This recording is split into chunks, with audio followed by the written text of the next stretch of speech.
ജ്യോതിസ്വരൂപരായ ശാന്തസ്വരൂപരായ എല്ലാ ആത്മാക്കൾക്കും നമസ്കാരം. ആത്മാവിനെക്കുറിച്ചുള്ള അതിനിഗൂഢമായ രഹസ്യങ്ങൾ മനസ്സിലാക്കുന്ന നിരവധി ശ്ലോകങ്ങൾ നമ്മളിപ്പോൾ പിന്നിട്ടിരിക്കുകയാണ്. കർമ്മത്തിൻ്റെ ഗൂഹ്യഗതികളെക്കുറിച്ചും പുനർജന്മ രഹസ്യങ്ങളെക്കുറിച്ചും നമ്മൾ അതിനോടൊപ്പം തന്നെ മനസ്സിലാക്കി കഴിഞ്ഞു. ശ്രേഷ്ഠ കർമ്മത്തിൻ്റെ കൈപിടിച്ചുകൊണ്ട് ജീവിതത്തെ നല്ല രീതിയിൽ ഉയർത്തിയെടുക്കുവാനുള്ള വിദ്യയാണ് ഭഗവാൻ നമുക്ക് പഠിപ്പിച്ചു തന്നുകൊണ്ടിരിക്കുന്നത്. ഇനി നമ്മൾ കർമ്മ നിയമങ്ങൾ മനസ്സിലാക്കിയ ഒരു വ്യക്തി കർമ്മ നിയമങ്ങൾ അറിഞ്ഞതിന് ശേഷം എന്ത് തരം കർമ്മങ്ങൾ ചെയ്യണം എന്നുള്ളതിനെ കുറിച്ച് ചിന്തിക്കുകയാണ്. അതായത് കർമ്മ നിയമങ്ങൾ പഠിച്ച ഓരോരുത്തർക്കും ഉണ്ടാകുന്നൊരു സംശയമാണ്, ശരി, ഞാനിപ്പോൾ ഒരുപാട് തെറ്റൊക്കെ ചെയ്തിട്ടുണ്ടെന്ന് എനിക്ക് മനസ്സിലായി, പക്ഷെ എനിക്ക് രക്ഷപ്പെടണം, ഞാനിനി എന്താ ചെയ്യുക? ഇങ്ങനെ ഒരു ചോദ്യം പലരുടെയും മനസ്സിലുണ്ടാവലുണ്ട്. ഞാനിനി എന്തു ചെയ്യുമെന്ന് അവർക്കുള്ളതാണ് ഇനി കാണുന്ന കുറച്ച് ഭാഗങ്ങളിലെ ശ്ലോകങ്ങൾ. കർമ്മം പുണ്യകർമ്മമാക്കി മാറ്റാൻ ഞാൻ എന്തു ചെയ്യും? അല്ലെങ്കിൽ ഏത് തരം കർമ്മങ്ങളെയാണ് പുണ്യകർമ്മം എന്ന് പറയുന്നത്? പാപകർമ്മങ്ങൾ എന്ന് പറഞ്ഞാൽ എന്താണ്? പുണ്യകർമ്മങ്ങൾ എന്ന് പറഞ്ഞാൽ എന്താണ്? ചിലർ പൊതുവെ ധരിച്ചു വെച്ചിരിക്കുന്നത് ഈ പുണ്യകർമ്മങ്ങൾ എന്ന് പറഞ്ഞ ഒരു തരം കുറേ കർമ്മങ്ങൾ ഇരിക്കുന്നുണ്ട്, പിന്നെ പാപകർമ്മങ്ങൾ എന്ന് പറഞ്ഞ ഒരു കൂട്ടം കർമ്മങ്ങൾ വേറെയും ഇരിക്കുന്നുണ്ട്. ആ കർമ്മങ്ങളെന്നും പോയി തുടരുത്, ഈ കർമ്മങ്ങളെയൊക്കെ ആയിരിക്കണം നമ്മൾ ആശ്രയിക്കേണ്ടത്. എന്നാൽ അങ്ങനെയല്ല അത് വാസ്തവം. കർമ്മങ്ങൾ അത് ദിവ്യഗുണങ്ങൾ നിറഞ്ഞ് ചെയ്യുമ്പോൾ അത് പുണ്യകർമ്മമാവുകയും അതേ കർമ്മങ്ങൾ ദുർവികാരങ്ങൾക്ക് അടിമപ്പെട്ടുകൊണ്ട് ചെയ്യുമ്പോൾ അത് പാപകർമ്മമാവുകയും ചെയ്യുന്നു. ഇതാണ് വാസ്തവം. കർമ്മം നല്ലതാണോ മോശമാണോ എന്ന് തീരുമാനിക്കുന്നത് ആ കർമ്മം ചെയ്യുന്ന വ്യക്തിയുടെ മാനസിക നിലവാരത്തെ ആശ്രയിച്ചിരിക്കുന്നു. അപ്പോൾ കർമ്മത്തിൽ തിരുത്തൽ ഉണ്ടാകണമെങ്കിൽ മനസ്സിൽ തിരുത്തൽ ആവശ്യമാണ്. കർമ്മത്തെ ശരിയാക്കാൻ പറ്റില്ല. കർമ്മത്തെയായിട്ട് ശരിയാക്കാൻ ശ്രമിച്ചാൽ വളരെ ബുദ്ധിമുട്ടാണ്. മനസ്സിനെയാണ് ശരിയാക്കേണ്ടത്. ശരിയായ ഒരു മനസ്സിൽ നിന്നും ഉണ്ടാകുന്ന ഉൽപ്പന്നങ്ങൾ ശരിയായ കർമ്മങ്ങളായിരിക്കും. ഒരു സോപ്പ് നിർമ്മാണ ഫാക്ടറിയിലെ അച്ഛന് ഒരിക്കലൊരു തകരാറ് പറ്റി. അത് കാരണത്താൽ ആ സോപ്പ് നിർമ്മാണ ഫാക്ടറിയിൽ നിന്ന് പുറത്തു വരുന്ന ഓരോ സോപ്പിലും അതിന്റെ ഷേപ്പിന് മാറ്റം സംഭവിച്ചുകൊണ്ടിരിക്കുകയാണ്. ഷേപ്പ് ഇങ്ങനെ കേടുവന്നൊരു ഷേപ്പിലാണ് പുറത്തു വന്നുകൊണ്ടിരിക്കുന്നത്. അങ്ങനെ ഈ ഷേപ്പിനെ വീണ്ടും മിനുക്കുപണി ചെയ്തെടുക്കാൻ വേണ്ടി കുറെ ജോലിക്കാരെയും നിയമിച്ചു. ഇത് എത്രയോ കാലമായിട്ട് ഈ കേടുവന്നു വരുന്ന സോപ്പുകളെയൊക്കെ മിനുക്കിയെടുത്ത് വീണ്ടും പഴയ പോലെ ഷേപ്പ് ഉണ്ടാക്കിയെടുത്ത് പാക്കറ്റ് ചെയ്തുകൊണ്ടിരിക്കുന്ന പണി നടന്നുകൊണ്ടിരിക്കുക. അപ്പോഴാണ് ഒരു ബുദ്ധിമാൻ അവിടെ വന്നത്, കമ്പനിയിൽ പുതിയതായിട്ട് ജോയിൻ ചെയ്തത്. അദ്ദേഹം പറഞ്ഞു, ഇത് എന്താ നിങ്ങൾ ചെയ്തുകൊണ്ടിരിക്കുന്നത്? ഇങ്ങനെ ചെയ്താൽ എത്ര കാലം നിങ്ങൾ ഈ സോപ്പ് ഫാക്ടറിയിൽ ഈ ജോലിക്കാരെ നിയമിക്കും? ഇതിന്റെ അച്ചൊന്ന് അഴിച്ചു നോക്കിക്കൂടെ, അകത്തെന്താ പ്രശ്നം എന്നുള്ളത്? അങ്ങനെ അവർ ആ അച്ച് അഴിച്ചു നോക്കുകയും അതിനകത്ത് കടന്നുകൂടിയിട്ടുള്ള തകരാറിനെ ശരിയാക്കുകയും ചെയ്തു. തുടർന്ന് ആ അച്ചിലൂടെ വരുന്ന ഓരോ സോപ്പുകളും നല്ല രീതിയിലുള്ള രൂപഭംഗിയുള്ളതായി മാറി.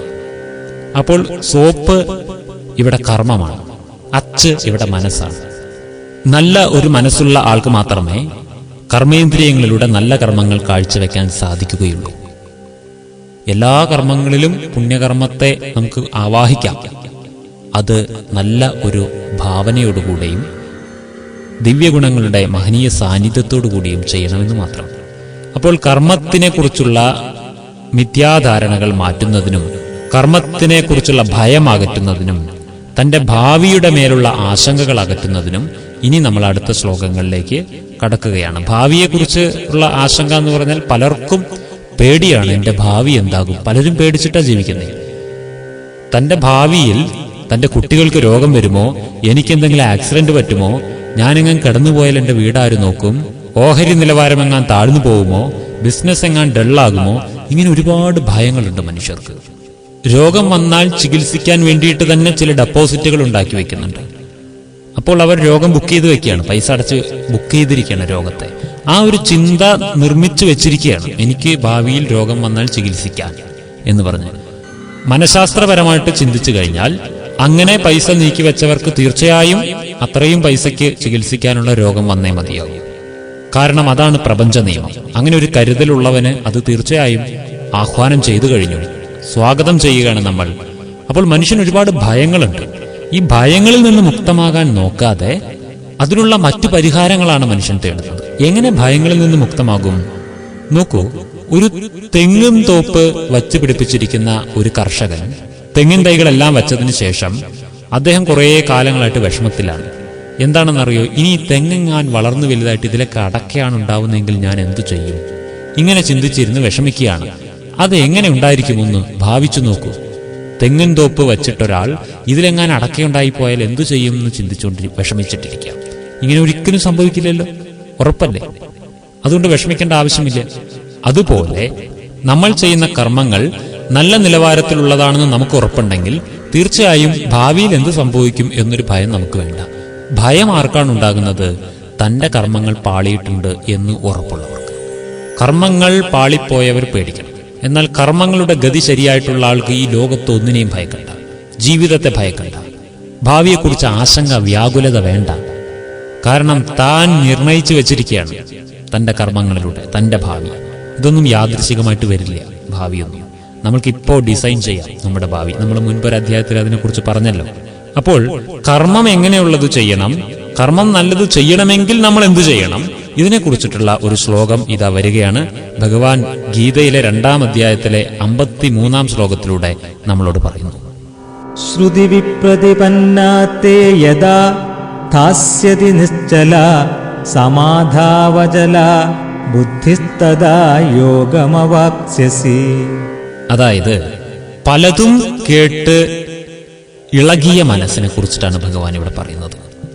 പല പല ആചാര്യന്മാരുടെ പ്രഭാഷണങ്ങൾ, പല പല ഗ്രന്ഥങ്ങളിൽ നിന്നുള്ള അറിവുകൾ, പല പല രീതിയിലുള്ള ആചാരങ്ങൾ, അറിഞ്ഞതും അറിയാത്തതുമായ എല്ലാത്തിലും അന്ധമായ വിശ്വാസങ്ങൾ, ഇങ്ങനെ സർവ്വതിലും കൈകടത്തിയിട്ട് ജീവിക്കുന്ന മനുഷ്യന്മാരുടെ ബുദ്ധി ഇളകിക്കൊണ്ടിരിക്കും എന്നാണ് ഇതിലൂടെ സൂചിപ്പിക്കുന്നത്. അതായത് ചിലരുടെ സ്വഭാവം തന്നെ ഇതാണ്. എല്ലാ സത്സംഗങ്ങളിലും പോയിരിക്കും, ഒന്നും അവിടെ നിന്നൊന്നും ഒരു ക്രോഡീകരിച്ച ഒരു അറിവ് സമ്പാദിക്കുകയൊന്നും ചെയ്യില്ല. എല്ലായിടത്തും പോയിരിക്കും, എല്ലാം കേൾക്കും, ആരെന്ത് പറഞ്ഞാലും അതൊക്കെ വിശ്വസിക്കും, എവിടെ എന്തൊക്കെ കേട്ടോ അവിടേക്ക് എത്തും. പക്ഷെ അദ്ദേഹത്തിന് പുരോഗമനമൊന്നും ഉണ്ടായിരിക്കില്ല. ജീവിതം ആശയക്കുഴപ്പത്തിലായിരിക്കും അവർക്കെപ്പോഴും. അങ്ങനെ ഒരു രീതിയിൽ ജീവിക്കുന്ന മനുഷ്യരുടെ മനസ്സ് ചഞ്ചലമായിരിക്കും. അവർ വാസ്തവത്തിൽ മറ്റുള്ളവരുടെ കാഴ്ചയിൽ കണ്ടു കഴിഞ്ഞാൽ ഇദ്ദേഹം വളരെ വലിയ ആത്മീയവാദിയാണ്, പക്ഷെ അദ്ദേഹത്തിന്റെ ജീവിതം എന്താ ഇങ്ങനെ എന്ന് തോന്നും. യഥാർത്ഥ ആത്മീയ ജീവിതം നയിക്കുന്നവർക്ക് പോലും പേരുദോഷം ഉണ്ടാക്കി കൊടുക്കും ഇങ്ങനെയുള്ളവർ.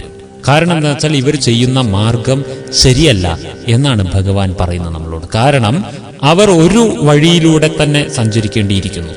അവരുടെ ബുദ്ധി ചിതറിക്കിടക്കുക, ഏകാഗ്രതയിലേക്ക് എത്തുന്നില്ല. അപ്പോൾ ഈ ശ്ലോകത്തിലൂടെ ഭഗവാൻ എന്താ പറഞ്ഞതെന്നറിയോ? ഓരോ തരം അറിവുകളെ അകത്ത് ശേഖരിച്ചു വെച്ച് വിഭിന്ന ദിശയിലുള്ള അറിവുകളെ, 2 ധ്രുവങ്ങളിലുള്ള അറിവുകളൊക്കെ, ഒരിടത്ത് ഇങ്ങനെ ചെയ്യണം എന്ന് പറയുമ്പോൾ മറ്റൊരിടത്ത് അങ്ങനെ ചെയ്യരുതെന്ന് പറയുക. അതായത് ഒരു ഉദാഹരണം പറയുകയാണെങ്കിൽ, ചിലർ 1 തിരിയിട്ട വിളക്ക് കൊളുത്തണം എന്ന് പറയും, ചിലർ 2 തിരിയിട്ട് വിളക്ക് കൊളുത്തണം എന്ന് പറയും, ചിലർ 5 തിരിയിട്ട് കൊളുത്തണം എന്ന് പറയും. ചില ബുക്കുകളിൽ ചിലപ്പോൾ 7 തിരിയിട്ട് കത്തിക്കണമെന്ന് വായിച്ചിട്ടുണ്ടായിരിക്കും. ഇതെല്ലാം കൂടി പഠിച്ചൊരു വ്യക്തി എത്ര തിരിയിട്ടും? ചിലർ വടക്കോട്ട് തലവെച്ച് കിടക്കാൻ പറയും, ചിലർ തെക്കോട്ട് തലവെച്ച് കിടക്കാൻ പറയും, ചിലർ കിഴക്കോട്ട് തലവെച്ച് കിടക്കാൻ പറയും. ഇദ്ദേഹത്തിന്റെ തല ഇദ്ദേഹം ഏത് ദിശയിലേക്ക് വെക്കും? ചിലർ കുളിച്ചിട്ട് എണ്ണ തേക്കാൻ പറയും, ചിലർ എണ്ണ തേച്ചിട്ട് കുളിക്കാൻ പറയും. ചിലർ ഈറൻ ഉടുക്കണം എന്ന് പറയും, ചിലർ ഈറൻ ഉടുക്കരുതെന്ന് പറയും. ചിലർ ചമ്രം പടിഞ്ഞിരുന്നിട്ട് പ്രാർത്ഥന ചെയ്യണമെന്ന് പറയും, ചിലർ നിന്നിട്ട് ചെയ്യണമെന്ന് പറയും, ചിലർ സാഷ്ടാംഗം പ്രണമിച്ചിട്ട് ചെയ്യണമെന്ന് പറയും. ഇതിലേതു ചെയ്യും? ചിലർ അയ്യപ്പനാണ് ശക്തിശാലി, അയ്യപ്പനെ പൂജിക്കണം എന്ന് പറയും. ചിലർ അയ്യോ അത് വേണ്ട, ഗണപതിയാണ് അയ്യപ്പനേക്കാൾ മുതിർന്നത്, ഗണപതിയെ പൂജിക്കണം എന്ന് പറയും. ചിലർ അല്ല, ഗണപതിയുടെയും അയ്യപ്പന്റെയൊക്കെ അച്ഛനാണ് ശിവൻ, അവിടെ പൂജിക്കണം എന്ന് പറയും. ഇങ്ങനെ എല്ലാം കൊണ്ടും കൺഫ്യൂസ്ഡ് ആയിരിക്കും ഇദ്ദേഹം. അങ്ങനെയുള്ള മനുഷ്യരുടെ ബുദ്ധി ചഞ്ചലമായിരിക്കും. അവരുടെ ബുദ്ധി ആത്മസാക്ഷാത്കാരത്തിനായിട്ട് ഉറച്ചു നിൽക്കണമെങ്കിൽ ആദ്യം ഈ ഒരു ആശയക്കുഴപ്പത്തിൽ നിന്ന് അവർ പുറത്തു കടക്കേണ്ടിയിരിക്കുന്നു. ഈ ആശയക്കുഴപ്പത്തിൽ നിന്ന് പുറത്തു വന്ന് ഏകാഗ്ര ബുദ്ധിയോടെ ആത്മാവിലേക്ക് ശ്രദ്ധിക്കാനുള്ള ചുവട് ആദ്യം വെക്കണം. ആദ്യം ചെയ്യേണ്ടത് തൽക്കാലം ഇതിൽ നിന്നൊക്കെ ഒന്ന് മാറി നിന്ന് ആത്മാവിലേക്കുള്ള ശ്രദ്ധ കൊടുക്കാൻ തുടങ്ങണം. ഇതാണ് ആദ്യത്തെ ചുവടായിട്ട് ചെയ്യേണ്ടത്. ബാക്കി ഈശ്വരന്റെ സഹായം ഉണ്ടായിരിക്കും. അപ്പോൾ അങ്ങനെയുള്ള ഒരു ചുവടാണ് ഇക്കൂട്ടർ ആദ്യം എടുത്തു വെക്കേണ്ടത് എന്നാണ് ഈ ശ്ലോകം പറയുന്നത്. അപ്പോൾ സ്വാഭാവികമായിട്ടും ഇങ്ങനെ ഒരു കാര്യം കേൾക്കുന്ന സമയത്ത് അങ്ങനെ അനവധി ചാബല്യങ്ങളിൽ നിന്ന് രക്ഷപ്പെട്ട് സ്ഥിരമായി ബുദ്ധി ഉറച്ച ആളുകൾ ആരെങ്കിലും ഉണ്ടോ? അങ്ങനെയൊക്കെ സാധിക്കുമോ? ഇതൊക്കെ ഇങ്ങനെ പറയാനല്ലേ പറ്റുള്ളൂ, ചെയ്തു കാണിക്കാൻ പറ്റുമോ? അഥവാ അങ്ങനെ ആരെങ്കിലും ഉണ്ടോ? ഉണ്ടെങ്കിൽ അവരുടെ ലക്ഷണം എന്താ? ഇങ്ങനെയുള്ള സംശയം നമുക്കുണ്ടാവും. അടുത്ത ശ്ലോകം അതാണ്, ഗീതയിലെ 2-ാം അധ്യായത്തിലെ 54-ാം ശ്ലോകം. അർജുന ഉവാച സ്ഥിതപ്രജ്ഞസ്യ കാ ഭാഷാ സമാധിസ്ഥസ്യ കേശവ തിതധി കിം പ്രഭാഷേത കിമാസീത വ്രജേത കിം. അർജുനൻ ചോദിക്കുകയാണ്, ഭഗവാനെ, സമാധിസ്ഥനായ ഒരു വ്യക്തിയുടെ ലക്ഷണങ്ങൾ എന്തായിരിക്കും? ഇതാണ് ചോദ്യം. സമാധിസ്ഥനായ, അങ്ങ് പറഞ്ഞ പോലെ ഉള്ള ഒരു വ്യക്തിയുടെ ലക്ഷണം, സമാധിസ്ഥനായ വ്യക്തിയുടെ ലക്ഷണങ്ങൾ എന്തായിരിക്കും? അദ്ദേഹത്തിന്റെ സംഭാഷണം എങ്ങനെയുള്ളതായിരിക്കും? അദ്ദേഹത്തിന്റെ നടപ്പും ഇരിപ്പും ഒക്കെ എങ്ങനെയുള്ളതായിരിക്കും? ഇതാണ് ചോദ്യം. അപ്പോൾ സമാധിസ്ഥനായ ഒരു വ്യക്തിയുടെ ലക്ഷണങ്ങളാ ചോദിക്കുന്ന അർജുനൻ. സമാധിസ്ഥൻ എന്നാൽ എന്താണ് അർത്ഥം? ഈ സമാധി എന്ന് പറഞ്ഞാൽ എന്താ അർത്ഥം? അതിനെക്കുറിച്ചും ചില തെറ്റിദ്ധാരണകളൊക്കെ ഉണ്ട് കേട്ടോ. ചിലർ സമാധി എന്ന് വെച്ചാൽ മഹാത്മാക്കൾ, സ്വാമിമാരെല്ലാം ശരീരം ത്യജിക്കുന്ന ആ പരിപാടിയെയാണ് ചിലർ സമാധി എന്ന് വിളിക്കുന്നത്. ചിലര് ആര് മരിച്ചാലും അവരുടെ കുഴിമാടത്തിന് മുകളിൽ ഉണ്ടാക്കുന്ന ശവകുടീരത്തിനെ സമാധി എന്ന് വിളിക്കുന്നു. സമാധി എന്ന് വെച്ചാൽ ഇതൊന്നുമല്ല. സമാധി, ധി എന്നാൽ ബുദ്ധി, സമ എന്ന് വെച്ചാൽ ഒരുപോലെ, സമാധി എന്ന് വെച്ചാൽ ബുദ്ധിയുടെ സ്ഥിരത, സ്ഥിരബുദ്ധിയുള്ള അവനാണ് സമാധിസ്ഥൻ. സ്ഥിതപ്രജ്ഞൻ, ഏകരസൻ, എപ്പോഴും ഒരുപോലെയുള്ള ഒരു ബുദ്ധി നിലവാരം കാത്തു സൂക്ഷിക്കുന്ന ആള്, ആ ആളെയാണ് സമാധിസ്ഥൻ എന്ന് വിളിക്കുന്നത്. അപ്പോൾ അങ്ങിപ്പോ പറഞ്ഞല്ലോ ഇങ്ങനെ ഒരു ബുദ്ധിക്ക് സ്ഥിരത കൈവരിക്കേണ്ടിയിരിക്കുന്നു എന്ന്. എങ്കിൽ അങ്ങനെ ആരെങ്കിലും ഉണ്ടോ? സമാധിസ്ഥനായ ഏതെങ്കിലും വ്യക്തി ലോകത്തുണ്ടോ? ഉണ്ടെങ്കിൽ അവരുടെ ലക്ഷണം എന്തായിരിക്കും എന്നാണ് അർജുനന്റെ ന്യായമായിട്ടുള്ള ചോദ്യം. അതിനുള്ള ഉത്തരം ഭഗവാൻ നൽകുകയാണ് 2-ാം അധ്യായത്തിലെ 55-ാം ശ്ലോകത്തിലൂടെ. പ്രജഹാതി യദാ കാമാൻ സർവാൻ പാർത്ഥമനോഗതാൻ ആത്മന്യേവാത്മനാ തുഷ്ടഃ സ്ഥിതപ്രജ്ഞസ്തദോച്യതേ. ഈ ശ്ലോകത്തിൽ പറയുന്നത്, ഈ സമാധിസ്ഥനായ വ്യക്തി ആദ്യം മനസ്സുണ്ടാക്കി വയ്ക്കുന്ന ഇന്ദ്രിയ ഭോഗാസക്തികളെ ത്യജിച്ചവനായിരിക്കും. അതായത് മനസ്സിലിങ്ങനെ തോന്നുന്നതിനെയൊക്കെ നടത്തിക്കൊടുക്കുന്ന ആളായിരിക്കില്ല. മനസ്സിനെ തോന്നുന്നതിൽ നിന്നും പിന്തിരിപ്പിക്കാൻ ശ്രമിക്കുന്ന ആളായിരിക്കും. മനസ്സിന് എന്തോ കഴിക്കണമെന്ന് തോന്നി അപ്പോഴേക്കത് വാങ്ങി കഴിക്കുക. മനസ്സിൽ ഒരു സിനിമ കാണണമെന്ന് തോന്നി അപ്പോഴേക്കത് പോയി കാണുക. മനസ്സിൽ ഒരാളോട് ഇങ്ങനെ സംസാരിക്കണം എന്ന് തോന്നി അപ്പോഴേക്ക് അങ്ങനെ സംസാരിക്കുക. ഒന്ന് പ്രതികരിക്കണം എന്ന് തോന്നി അപ്പോഴേക്ക് പ്രതികരിക്കുക. ചിരിക്കണം എന്ന് തോന്നിയപ്പോഴേക്ക് ചിരിക്കുക. കരണമെന്ന് തോന്നിയപ്പോഴേക്ക് കരയുക. മനസ്സിലിങ്ങനെ പലതും തോന്നിക്കൊണ്ടിരിക്കും. നമ്മൾ ഇതിനെയൊക്കെ കർമ്മങ്ങളായി പുറത്തേക്ക് എടുക്കാൻ ശ്രമിച്ചു കഴിഞ്ഞാൽ നമ്മുടെ ജീവിതം എന്താകും? അപ്പോൾ അതാണ് ഈ ശ്ലോകത്തിൽ പറയുന്നത്, മനസ്സുണ്ടാക്കി വെക്കുന്ന ഇന്ദ്രിയ ഭോഗാസക്തികളെ ത്യജിക്കുകയും ആത്മാവിൽ തന്നെ സംതൃപ്തിപ്പെടുകയും ചെയ്യുന്ന അവസ്ഥ, അതാണ് സമാധിസ്ഥ. മനസ്സിനെ സന്തോഷിപ്പിച്ചുകൊണ്ടും മനസ്സിനെ തൃപ്തിപ്പെടുത്താൻ ശ്രമിച്ചുകൊണ്ടും ജീവിക്കാതെ അങ്ങനെ സാധിക്കില്ല. മനസ്സിനെ തൃപ്തിപ്പെടുത്താൻ സാധിക്കില്ല നമുക്ക്. കാരണം മനസ്സിങ്ങനെ പുതിയ പുതിയ കാര്യങ്ങൾ ഉണ്ടാക്കിക്കൊണ്ടിരിക്കും. എന്നാലേ തൃപ്തി ഉണ്ടാവുള്ളൂ എന്ന് മനസ്സ് ഡിമാൻഡ് വെച്ചുകൊണ്ടിരിക്കും. അപ്പോൾ അതുകൊണ്ട് മനസ്സിനെ തൃപ്തിപ്പെടുത്താതെ ആത്മാവിനെ തൃപ്തിപ്പെടുത്തുക. മനസ്സിനെ തൽക്കാലം നീ അവിടെ നിൽക്ക്, നിന്നെ തൃപ്തിപ്പെടുത്താൻ ശ്രമിച്ചാൽ എനിക്കിപ്പോ എൻ്റെ ജീവിതം മുഴുവൻ തീരും. അതുകൊണ്ട് ആത്മാവ് തൃപ്തിപ്പെടുമ്പോൾ മനസ്സ് സ്വമേധയാ തൃപ്തികരമായൊരവസ്ഥയിലേക്ക് എത്തും എന്ന് തിരിച്ചറിഞ്ഞ് ആത്മാവിനാൽ ആത്മാവിനെ തൃപ്തിപ്പെടുത്തുന്ന ഒരു കർമ്മത്തിൽ മുഴുകുന്നവരാണ് സമാധിസ്ഥൻ എന്നാണ് ഭഗവാന്റെ ഉത്തരം. അതിനെ ഒന്നുകൂടി സ്പഷ്ടീകരിക്കുന്ന തരത്തിൽ അടുത്ത ഒരു ശ്ലോകം വരികയാണ്, 2-ാം അധ്യായത്തിലെ 58-ാം ശ്ലോകം. യദാ സംഹരതേ ചായം കൂർമോ അംഗാനീവ സർവശ ഇന്ദ്രിയാണിന്ദ്രിയാർത്ഥേഭ്യസ്തസ്യ പ്രജ്ഞാ പ്രതിഷ്ഠിത. ഇവിടെ ഒരാമ തന്റെ ഇന്ദ്രിയങ്ങളെ പിൻവലിക്കുന്നത് എങ്ങനെയാണോ അങ്ങനെ വിഷയാസക്തികളിൽ നിന്ന് ഇന്ദ്രിയങ്ങളെ പിൻവലിക്കാൻ കഴിവുള്ളവനെ സ്ഥിരബുദ്ധിയുള്ളവൻ എന്ന് വിളിക്കാം എന്നാണ് ഭഗവാൻ പറയുന്നത്. ആമ കണ്ടിട്ടില്ലേ ഇന്ദ്രിയങ്ങളെ പിൻവലിക്കുന്നത്? അത് സദാ തന്റെ ഇന്ദ്രിയങ്ങളെ ഉപയോഗിക്കില്ല, ആവശ്യമുള്ളപ്പോഴേ ഉപയോഗിക്കുന്നു. ഇതുപോലെ നമ്മുടെ ഇന്ദ്രിയങ്ങളെ നിയന്ത്രിച്ച് ഉപയോഗിക്കാൻ പഠിക്കുന്ന ഒരു വ്യക്തിയാണ് സ്ഥിരബുദ്ധിയുള്ളവൻ. നാവുള്ളതുകൊണ്ട് എല്ലാം പറഞ്ഞോളണമെന്നില്ല. ചില സമയത്തൊക്കെ അതിന് ഉണ്ടാതിരിക്കാനും പഠിപ്പിക്കണം. കണ്ണ് ഉള്ളതുകൊണ്ട് കാണുന്നതെല്ലാം നോക്കിക്കൊള്ളണമെന്നില്ല. കാണാൻ സാധിക്കുന്നതിലേക്കൊക്കെ കണ്ണു പോകണമെന്നൊന്നുമില്ല. കണ്ണുകൊണ്ട് കാണാതിരിക്കാനും പറ്റും, കാണാനും പറ്റും. നാവ് കൊണ്ട് മിണ്ടാനും പറ്റും, മിണ്ടാതിരിക്കാനും പറ്റും. അപ്പോൾ ആവശ്യത്തിന് എടുത്ത് ഉപയോഗിക്കുകയും ആവശ്യത്തിന് ശേഷം ഒതുക്കി വെക്കുകയും ചെയ്യുന്ന ഇന്ദ്രിയങ്ങളുടെ ഉടമസ്ഥൻ. മനസ്സിലായില്ലേ? ആമ ചെയ്യുന്നത് പോലെ തൻ്റെ ആവശ്യത്തിന് മാത്രമേ ആമ ഉപയോഗിക്കുള്ളൂ, വെറുതെ ഉപയോഗിച്ചുകൊണ്ടിരിക്കില്ല. ആവശ്യം കഴിഞ്ഞാൽ അത് അകത്ത് കയറ്റി വയ്ക്കും. അപ്പൊ ഈ ഒരു നിയന്ത്രണം കൈവരിച്ച വ്യക്തിയെ സ്ഥിരബുദ്ധിയുള്ളവൻ എന്ന് വിളിക്കാം എന്നാണ് പറയുന്നത്. ഇനി സ്ഥിരബുദ്ധി ഇല്ലാതെ ഇന്ദ്രിയങ്ങളെ ഉപയോഗിച്ചു കഴിഞ്ഞാൽ എന്താണ് പ്രശ്നം എന്നുള്ളത് നമ്മൾ അറിയണ്ടേ.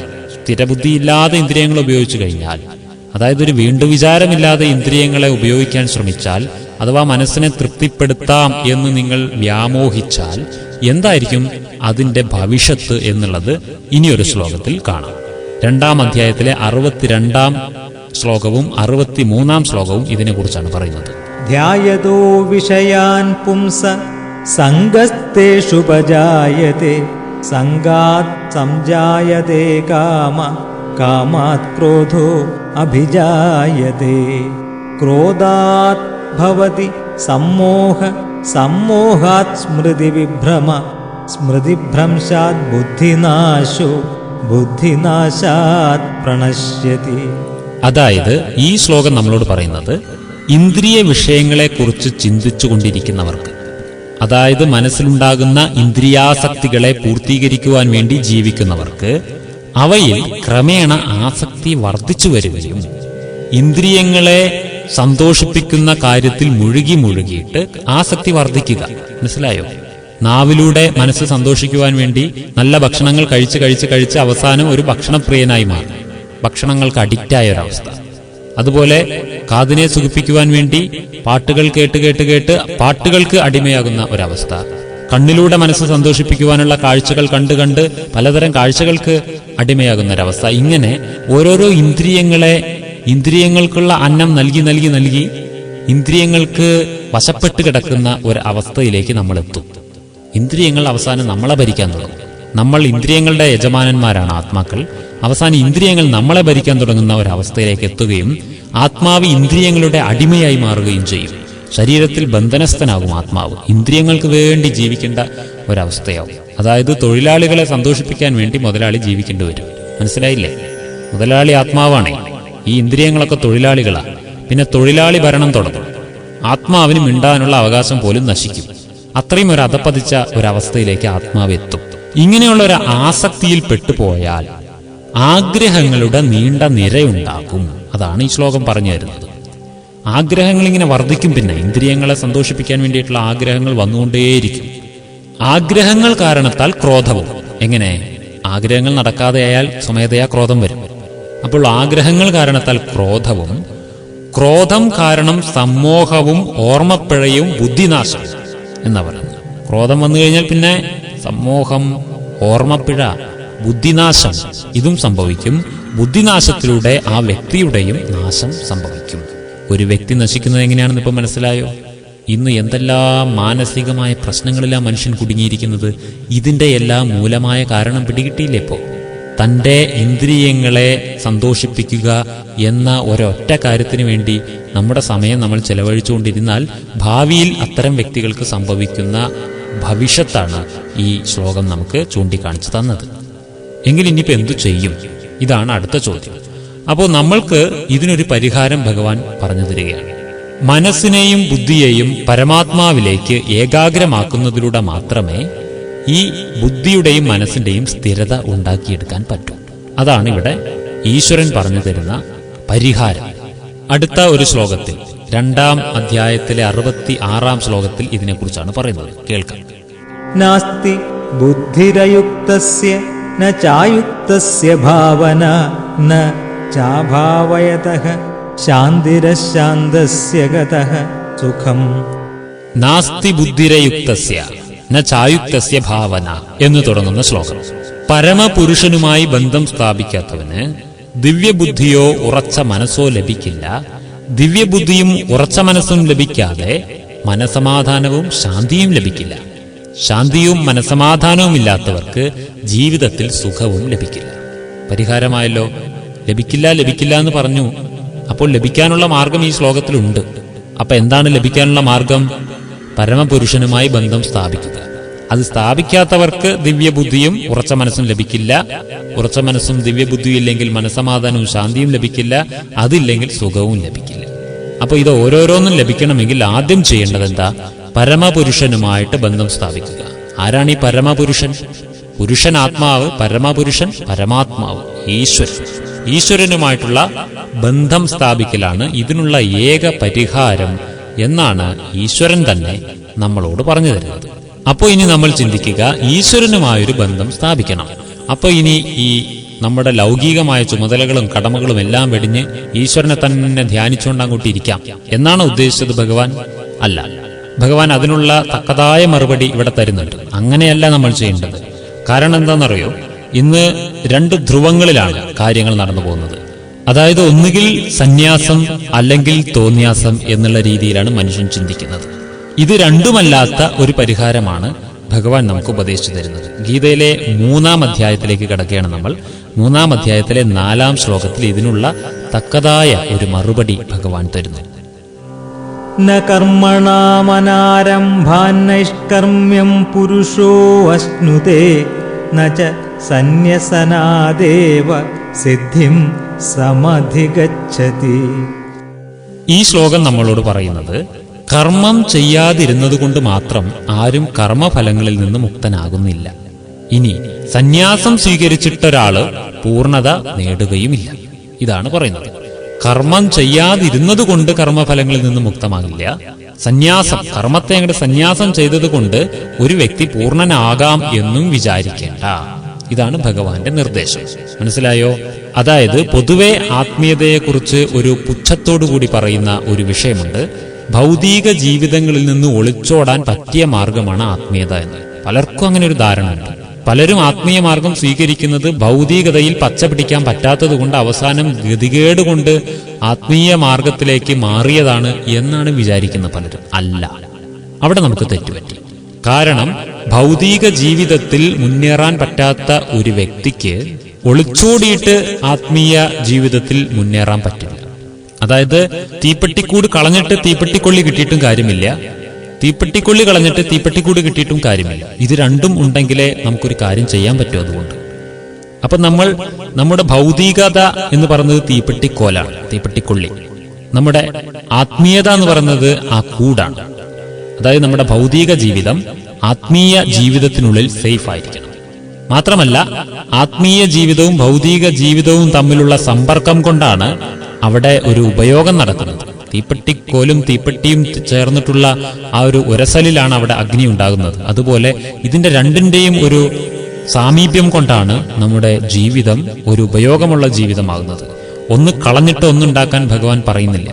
ഭൗതികതയ്ക്ക് വേണ്ടിയിട്ട് ആധ്യാത്മികതയെയും കളയരുത്, ആധ്യാത്മികതയ്ക്ക് വേണ്ടിയിട്ട് ഭൗതികതയും കളയരുത്.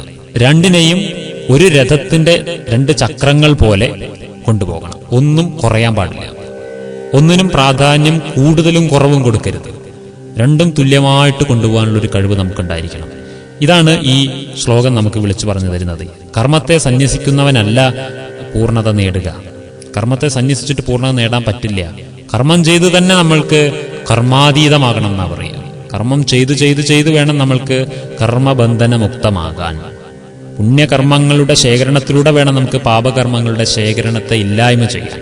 അപ്പോൾ അതുകൊണ്ട് കർമ്മം ത്യജിക്കൽ ഒന്നിനുമുള്ള ഒരു പരിഹാരമല്ല എന്നാണ് ഭഗവാൻ ഇവിടെ പറയുന്നത്. ഇനി അത്യുത്തമനായിട്ടുള്ള ആൾ ആരാണ് എന്നുള്ളതിനെ കുറിച്ച് ഒന്നുകൂടി കൃത്യമായിട്ട് നമുക്ക് മുന്നിൽ അവതരിപ്പിക്കുകയാണ് 3-ാം അധ്യായത്തിലെ 7-ാം ശ്ലോകത്തിൽ. യത്തിന്ദ്രിയാണി മനസാ നിയമ്യാരഭതേ അർജുന കർമ്മേന്ദ്രിയൈഹി കർമ്മയോഗമസക്തഃ സവിശിഷ്യതേ. ഈ ശ്ലോകം പറയുന്നത് ആത്മാർത്ഥതയുള്ള ഒരാൾ പ്രവർത്തനനിരതമായ ഇന്ദ്രിയങ്ങളെ മനസ്സുകൊണ്ട് നിയന്ത്രിച്ചുകൊണ്ട് ആസക്തി കൂടാതെ യോഗയുക്തനായി കർമ്മം ചെയ്യും. അവരാണ് അത്യുത്തമൻ. മനസ്സിലായോ? ആത്മാർത്ഥതയുള്ള ആൾ എന്തു ചെയ്യും? തന്റെ കർമ്മേന്ദ്രിയങ്ങളെ പ്രവർത്തനനിരതമാക്കി വെച്ചിട്ടുണ്ടാവും. പ്രവർത്തനനിരതമായ കർമ്മേന്ദ്രിയങ്ങളായിരിക്കും, പക്ഷെ അവയെ മനസ്സുകൊണ്ട് നന്നായി നിയന്ത്രണം ചെയ്തുകൊണ്ടിരിക്കുന്നുണ്ടായിരിക്കും. എന്നിട്ട് ആസക്തി കൂടാതെ യോഗയുക്തനായി കർമ്മം ചെയ്തുകൊണ്ടിരിക്കും. അവരാണ് ഉത്തമരായ മനുഷ്യർ എന്നാണ് ഭഗവാൻ പറയുന്നത്. അതായത് തൻ്റെ ഇന്ദ്രിയങ്ങളെയെല്ലാം പ്രവർത്തിപ്പിച്ചുകൊണ്ടിരിക്കുന്നുണ്ടായിരിക്കും. ഒന്നും നിർത്തിവെച്ചിട്ടുണ്ടായിരിക്കില്ല. അദ്ദേഹം സംസാരിക്കും, അദ്ദേഹം കേൾക്കും, കാണും, കർമ്മങ്ങൾ ചെയ്യും, നമ്മളുടെ ചോദ്യങ്ങൾക്ക് മറുപടി തരും, നമ്മളോട് ചോദ്യങ്ങൾ ചോദിക്കും, നമ്മളുടെ കൂടെയൊക്കെ തന്നെ ജീവിക്കുന്നുണ്ടാവും. പക്ഷേ അദ്ദേഹം തൻ്റെ കർമ്മേന്ദ്രിയങ്ങളെ മനസ്സുകൊണ്ട് നിയന്ത്രിച്ച് ആസക്തികളിൽ നിന്ന് മുക്തനായി യോഗയുക്തമായ മനോബുദ്ധികൾ കൊണ്ട് നടക്കുന്ന ഒരു വ്യക്തിയായിരിക്കും. അങ്ങനെയുള്ള കർമ്മം ചെയ്യുന്നവരാണ് അത്യുത്തമന്മാരായ വ്യക്തികൾ എന്നാണ് ഭഗവാൻ പറയുന്നത്. അപ്പോൾ ഈ യോഗയുക്തമായി കർമ്മം ചെയ്യുക എന്ന് പറയുന്ന ആ ഭാഗമാണ് ഇനി നമുക്ക് വ്യക്തമാക്കി കിട്ടേണ്ടത്. എന്താണ് യോഗയുക്തമായ അവസ്ഥ? യോഗം, നമ്മൾ യോഗമാണല്ലോ പഠിക്കുന്നത്. അപ്പോൾ യോഗം എന്നുള്ള പദം ഇവിടെ ഭഗവാൻ പ്രയോഗിച്ചിരിക്കുകയാണ്. അപ്പോൾ നമുക്ക് യോഗയുക്തമായി മാറാൻ വേണ്ടിയിട്ട് ഇനി ഇവിടുന്ന് അങ്ങോട്ട് കുറച്ച് കാര്യങ്ങൾ കൂടുതൽ പഠിക്കേണ്ടിയിരിക്കുന്നു. നമ്മുടെ മനസ്സ് യോഗയുക്തമാകണമെങ്കിൽ എന്തൊക്കെ ചെയ്യണം? യോഗം എന്നാൽ എന്താണ്? ഇതറിയണം. യോഗം എന്നാൽ സംയോജനം. നമ്മൾ ആദ്യ പാഠത്തിൽ പറഞ്ഞിരുന്നു, യോഗം എന്നാൽ സംയോജനം. ആരുമായിട്ടുള്ള സംയോജനം? രാജയോഗം എന്നത് ഈശ്വരനുമായിട്ടുള്ള അത്യുന്നതമായ കൂടിക്കാഴ്ചയാണ്, സംയോജനമാണ്. അപ്പോൾ യോഗയുക്തമായിട്ടിരിക്കുക എന്ന് വെച്ചാൽ മനസ്സ് പരമാത്മാവിലേക്ക് കണക്റ്റായിട്ടിരിക്കുക, പരമാത്മാവുമായി ബന്ധിപ്പിച്ച മനസ്സോടുകൂടി ജീവിക്കുക. യോഗയുക്തമാകണമെങ്കിൽ ഈശ്വരനുമായിട്ട് ഒരു ബന്ധം സ്ഥാപിച്ചെടുക്കണം. അപ്പോൾ ആ ബന്ധം സ്ഥാപിക്കണമെങ്കിൽ ഈശ്വരനെ നമ്മൾ നന്നായിട്ട് മനസ്സിലാക്കുകയും വേണം. ഈശ്വരനുമായിട്ട് നമ്മുടെ ബന്ധം എന്താണ്? ഇതാണ് ആദ്യം നമ്മൾ അറിയേണ്ടത്. ഈശ്വരൻ നമ്മുടെ ആരാ? നമ്മുടെ ആരാണ്? ചിലരോട് ഈശ്വരൻ ആരാന്ന് ചോദിച്ചാൽ ഭഗവാൻ എന്ന് പറയും. ഭഗവാൻ ആരാ ചോദിച്ചാൽ അത് ദൈവം. ദൈവം ആരാ? ഗോഡ്. ഇങ്ങനെ മറ്റു പേരുകൾ പറഞ്ഞുകൊണ്ടിരിക്കും. ദൈവം നമ്മുടെ ആരാ? നമ്മളുമായിട്ട് എന്താ ദൈവത്തിന് റിലേഷൻ? ഇതാണ് ചോദ്യം. ഈ ചോദ്യത്തിനുള്ള ഉത്തരം വളരെ സഹജമായിട്ട് നമ്മളുടെ എല്ലാം മനസ്സിൽ തന്നെ കിടക്കുന്നുണ്ട്. നമ്മളെല്ലാവരും പൊതുവെ പഠിച്ചിട്ടുള്ള ഒരു ചെറിയ സ്തുതിഗീതമുണ്ട് ഈശ്വരന്റെ. എല്ലാവരും ചൊല്ലിയിട്ടുണ്ടായിരിക്കും. ത്വമേവ മാതാശ്ച പിതാ ത്വമേവ, ത്വമേവ ബന്ധുശ്ച സഖാ ത്വമേവ, ത്വമേവ വിദ്യാ ദ്രവിണം ത്വമേവ, ത്വമേവ സർവം മമ ദേവദേവ എന്ന്. എന്താണ് ഇതിൽ പറയുന്നത്? അങ്ങ് തന്നെയാണ് എൻ്റെ അച്ഛനും അമ്മയും, അങ്ങ് തന്നെയാണ് എൻ്റെ ബന്ധുവും കൂട്ടുകാരനും, അങ്ങ് തന്നെയാണ് എല്ലാം എന്നുള്ള രീതിയിലാണ് പറയുന്നത്. അപ്പോൾ ഈശ്വരനുമായിട്ട് നമുക്ക് സർവ്വ സംബന്ധങ്ങളും ഉണ്ടെങ്കിലും പ്രധാനപ്പെട്ട ബന്ധമായിട്ട് പറയുന്നത് ഈശ്വരൻ നമ്മുടെ അച്ഛനും അമ്മയുമാണ് എന്നുള്ളതാണ്. ത്വമേവ മാതാശ്ച പിതാ ത്വമേവ, അങ്ങ് എൻ്റെ അച്ഛനുമാകുന്നു അമ്മയുമാകുന്നു. അപ്പോൾ നമ്മുടെ അച്ഛനുമാണ് ഈശ്വരൻ, അമ്മയുമാണ് ഈശ്വരൻ. നമ്മുടെ എന്ന് വെച്ചാൽ ആരുടെ? ആത്മാവിന്റെ. നമ്മൾ ആത്മാവാണെന്ന് മനസ്സിലായല്ലോ. നമ്മുടെ ശരീരത്തിന്റെ അച്ഛനും അമ്മയും അല്ല ഈശ്വരൻ, ആത്മാവിന്റെ അച്ഛനും അമ്മയുമാണ് ഈശ്വരൻ. ശരീരത്തിന്റെ അച്ഛനും അമ്മയും നമ്മുടെ വീട്ടിലുണ്ടായിരിക്കും. നമ്മുടെ ശരീരത്തെ ജനിപ്പിക്കുവാൻ കാരണഹേതുക്കളായവർ, അവരാണ് ശരീരത്തിന്റെ മാതാപിതാക്കൾ. ആത്മാവിന്റെ പരിപാലകനായി എല്ലാ ജന്മങ്ങളിലും നമുക്ക് വേണ്ടി പ്രവർത്തിച്ചു കൊണ്ടിരിക്കുന്നത് ആത്മാവിന്റെ പിതാവ്. നമ്മുടെ ശരീരത്തെ പരിപാലിക്കുന്നവര് ശരീരത്തിന്റെ മാതാപിതാക്കൾ, ആത്മാവിനെ പരിപോഷിപ്പിക്കുന്നത് ആത്മാവിന്റെ മാതാപിതാവായ ഈശ്വരൻ ഭഗവാൻ. അപ്പോൾ ആ അച്ഛനെ നമുക്ക് മനസ്സിലാക്കുക, അതെന്റെ അച്ഛനാണ് എന്ന് തിരിച്ചറിഞ്ഞ് ഒരച്ഛന്റെ സ്ഥാനത്ത് കാണാൻ പഠിക്കുക. ഇതാണ് ഈ യോഗം അഭ്യസിക്കുന്ന ഒരു വ്യക്തി ആദ്യം ചെയ്യേണ്ടത്. ഈശ്വരനെ ഏതോ ഒരാളായി കാണാതെ തൻ്റെ അച്ഛനായിട്ട് കാണാൻ പഠിക്കുക. അത് ഒരു യോഗിക്ക് വളരെ ആവശ്യമാണ് ഈ ഭാവന. അതുകൊണ്ട് നമുക്ക് ഇനി അടുത്ത ഒരു ഭാഗത്തിൽ ഈശ്വരനുമായി ബന്ധം സ്ഥാപിച്ചെടുക്കാനുള്ള വിവിധ വഴികളാണ് നമ്മൾ ചിന്തിക്കാനിരിക്കുന്നത്. ഇന്ന് നമ്മൾ ഈ ഭാഗം ഇവിടെ പൂർത്തീകരിക്കുകയാണ്. അടുത്ത ഭാഗം മുതൽ ഈശ്വരനുമായിട്ടുള്ള പരമമായ സംയോജനത്തിലേക്കുള്ള കവാടം നമുക്ക് തുറന്നു കിട്ടും. നമ്മളെല്ലാവരും കാത്തിരിക്കാം. എല്ലാവർക്കും നന്ദി, നമസ്കാരം. ഓം ശാന്തി. ആത്മജ്ഞാനബോധം കൺകളിൽ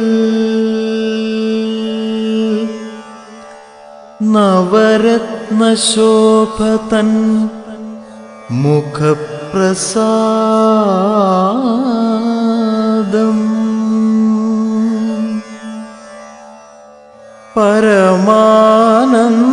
പരമാനന്ദഭാവം നയനയുക്തം ദിവ്യപൂർണപ്രഭാമയ സത്കാരുണ്യമൂർത്തിം കടാക്ഷം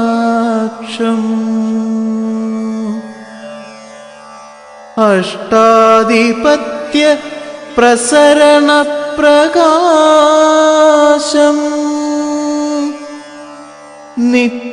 നിത്യചൈതന്യ നിരാകാര സ്വരൂപം